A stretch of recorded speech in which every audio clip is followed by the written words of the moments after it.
Hey, welcome back to the Rethinking Youth Ministry podcast. My name's Shane. I'm here with some really great friends, and there's a friend who actually sent us a clip of what she's rethinking. Her name is Jess Berryhill.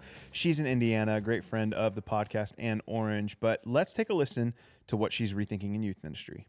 I'm rethinking how we do belonging in student ministry and in my specific context, disability ministry. How do we do that in a way that creates space for unexpected belonging, but also lends itself to like discipleship along the way? I don't know. That's not a new concept, but I am rethinking how we do that.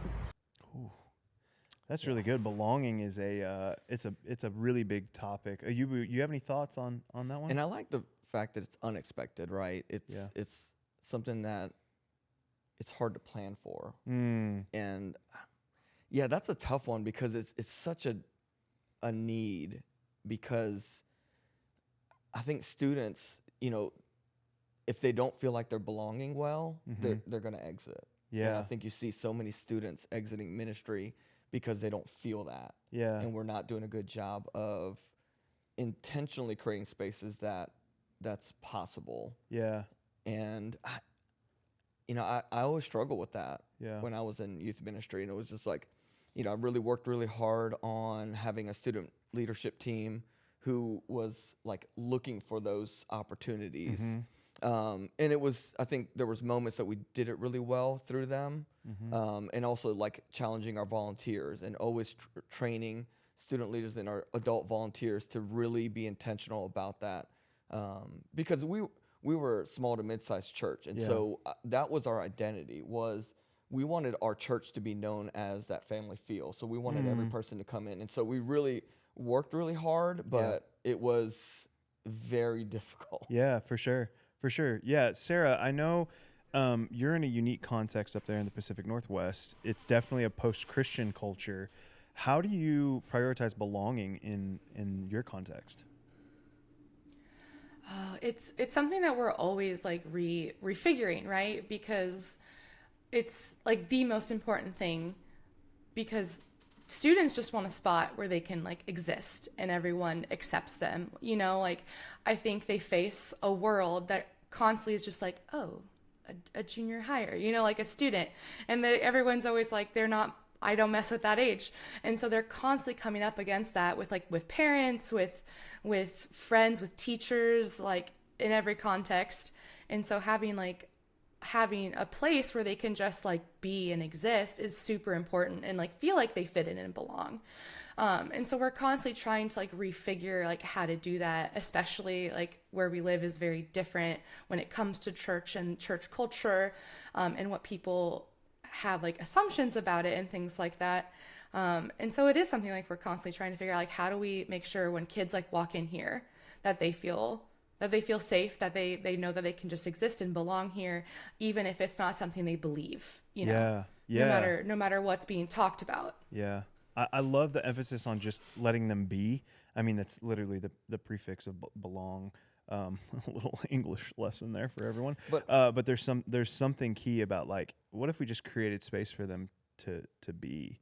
What were you gonna say, Ayubu? Well, and I remember like just really being intentional about the people that I invited into leadership, like Yeah, that's the good. diversity of it, even my volunteers. Like I think there's this in youth ministry culture, it's like, let's get young and like the sports and that, and you forget that you need to have a diverse range of adult volunteers, age wise, interest wise, and so, and even in students, like I was really intentional that way.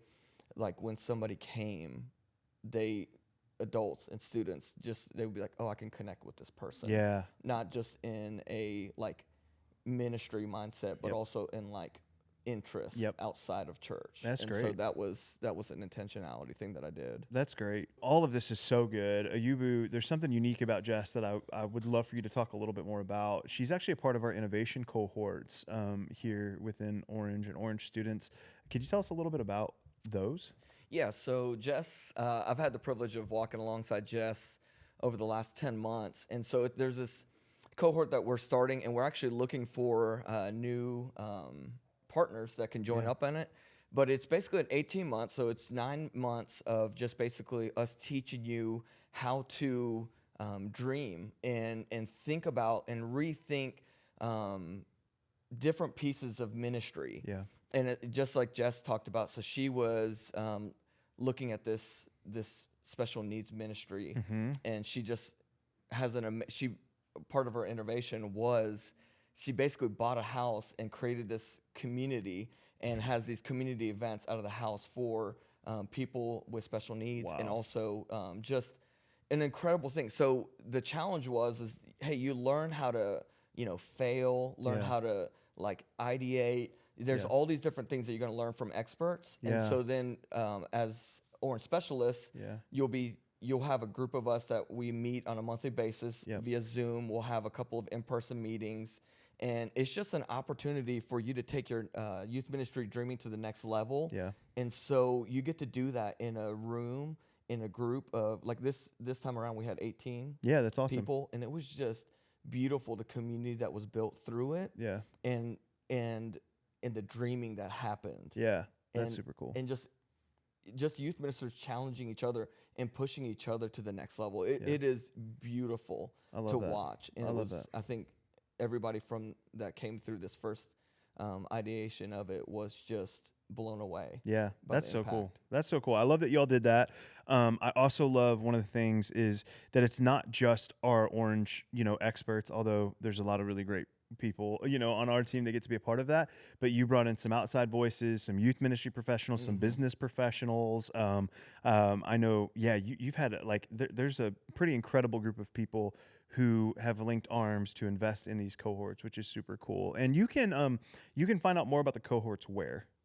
On the Orange website. And I think we can probably put it in the show notes. Yeah, we'll have it in the show notes. So you can get more info if you're interested in joining one of those cohorts. Yeah, you'll put an application, and we'll just look through everybody's application and choose the next candidates through that process. That's awesome. That's awesome. I love that. That's great. Chris, in your context, I know you're in Atlanta, and what's interesting, I think, about what you're doing is that, yes, there's the youth ministry aspect, but you were also just telling us a little bit about a partnership that your church has with a local school. Like you're creating belonging for all sorts of different students in all sorts of different places when it comes to faith and their background and everything else. Tell us, how do you make that a priority? Yeah, the way I do it is I'm really big on prioritizing names over numbers.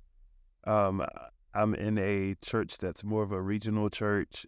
So when we do youth ministry programming, we have students who are coming from everywhere. It's a newer church, but we have been drawing a lot of students. So when we have services, we'll have a couple of hundred at the minimum that'll show up. And I'm always challenging my leaders to make sure that you lead with a few names. Like the numbers is cool. It's good to see these students showing up. But there's something about walking into an environment and hearing or seeing your name. Like I'm in North Carolina right now, and for this first night that I'm here, before I actually go stay at the camp that I'm at this week, y'all pray for me. I'm gonna be with high schoolers in a cabin in a minute. But I got this one night to this hotel, and when I walked into this room, I looked on the TV and I saw my name. It said, "Welcome, Christopher," and it just does something to me to me to say, hey, this place has identified who I am and let me know that they care about who I am enough to put my name on the TV so that when I walk into this space, it says, this is your room. That is so And good. so there are ways we can do that in student ministry, especially when they walk into a space that says, this is your space. We've intentionally created it for you, and we know you by name, not That's just so by good. number. What I love about that, Chris, is that I actually think it connects back to the heart of what Jess was talking about, because that idea of do you know my name and taking the time to know students by name spreads across a diverse audience of students. I mean, that doesn't just apply to a specific type of student. I know Jess mentioned working with students with special needs. Like the same thing is definitely applicable in that space. Sarah was making sure that she was pronouncing Ayubu's name correct before this started. And it's a simple thing, but I'm like, that means the world. Or when people ask me, is my last name Sanchez or Sanchez? Like, it means something. So to take that type of intentionality into the way that we are connecting with our students, to know their name and to know even their name properly, like those things make a world of difference. I believe in every student's life. So I love that idea. I love the fact that, Jess, you're rethinking this in your own youth ministry spaces. And we actually love hearing from our ministry partners out there about what you're rethinking. And if you'd like to tell us what you're rethinking, you can DM us at Orange Students, and maybe we'll have a conversation right here on the Rethinking Youth Ministry podcast about that. Thanks so much for this conversation, y'all. And Jess, thank you so much for sending this clip in. We'll see you next time.